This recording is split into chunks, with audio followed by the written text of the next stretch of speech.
Buenas tardes, mi nombre es Karina Fernández. En esta oportunidad voy a hablarles sobre el reportaje y el texto narrativo para la producción de textos informativos periodísticos. En el siguiente video hablaremos sobre el género periodístico completo y complejo conocido como reportaje periodístico. El reportaje es un tipo de texto periodístico que forma parte de la categoría de textos no literarios.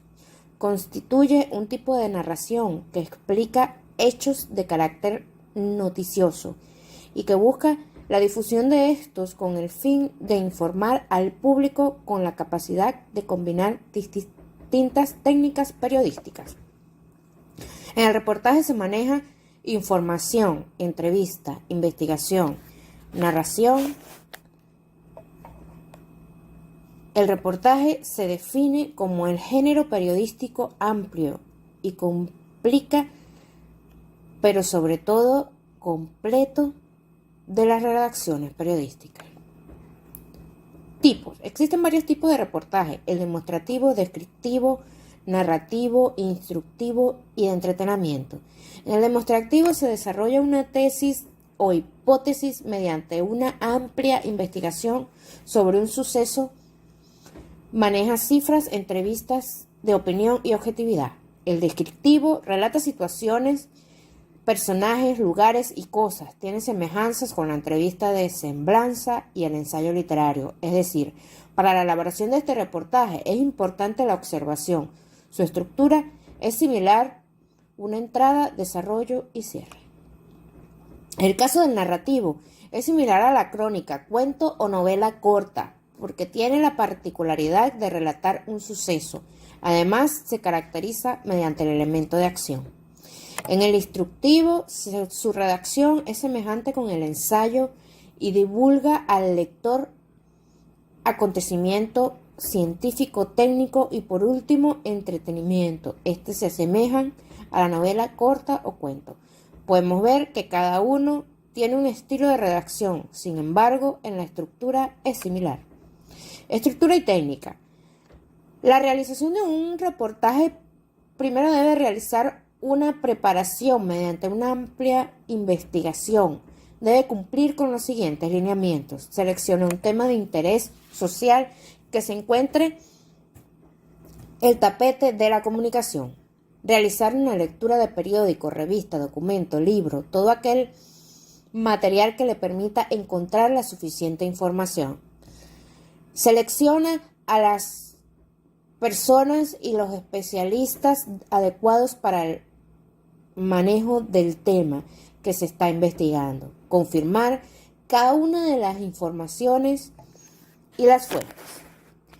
La segunda fase de la realización del reportaje: el profesional de la comunicación debe desarrollar guiones para los diferentes entrevistas y especialistas, con el fin de recopilar los datos necesarios, reunir las diferentes lecturas, los datos estadísticos, históricos, entre otros, que sea necesario para el desarrollo del género, realizar una investigación especial, tener precisión en el registro de datos, cifras y declaraciones, manejo de cada uno de los puntos abordados para así dar una excelente conclusión.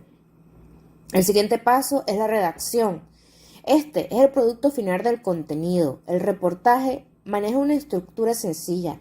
Debe tener un título atractivo, la entrada, el desarrollo y el remate o cierre. Los elementos fundamentos legales. Es importante conocer las diferentes leyes en el ámbito periodístico de su país, como por ejemplo el Código de Ética del Periodista, marco legal del Colegio Nacional del Periodista. También se toma en consideración los elementos de la libertad de expresión y el derecho a la información. El texto narrativo. En la vida cotidiana, la narración forma parte esencial de nuestra forma de comunicarnos, dado que se trata de una forma de contar una sucesión de hechos en la que un sujeto o un grupo de personajes realiza una serie de acciones que tienen un desenlace. Un texto narrativo es un relato en el que se cuenta una historia real o ficticia que ocurre en un lugar y tiempo concretos. Estructura del tiempo narrativo.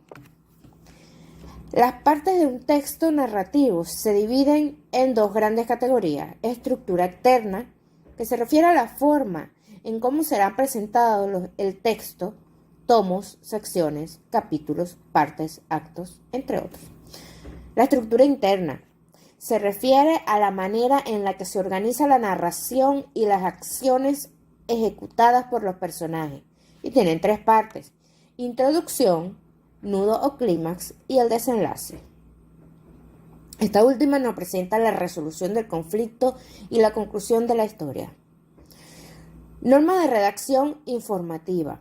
Uso de sinónimos. En la redacción no deben repetirse ni las palabras ni las expresiones, ya que eso no daría lugar a un texto aburrido y monótono. Debemos, pues, acudir a los sinónimos. No hablar en primera persona. El estilo informativo requiere que la persona cuente los hechos, lo haga desde afuera. Por tanto, estos deben redactarse en tercera persona. El yo está prohibido en el estilo informativo, a excepción que sean palabras literas que recogemos de otras personas. No hacer uso de adjetivos que expresen emotividad. Se pretende que la persona que escribe la información sea transmisora de la misma. Redactar una información desde el uso de expresiones emotivas o adjetivos tiene el efecto de no dar a esa información el carácter veraz que necesita. Incluso en los artículos de opinión, las opiniones son fuertemente argumentadas y no resuelven con valoraciones desde la emotividad de la persona. No hacer uso de las oraciones pasivas. Las oraciones pasivas a menudo son largas y no contribuyen a mostrar el texto de forma más clara posible. Por ello, es mejor siempre recurrir a las construcciones activas. Para concluir, en consideración de todas las potencialidades narrativas, informativas e interpretativas asimiladas por el reportaje, es posible preconizar el reconocimiento de su autonomía dentro de la clasificación de los géneros periodísticos al uso. Por su atención, muchísimas gracias.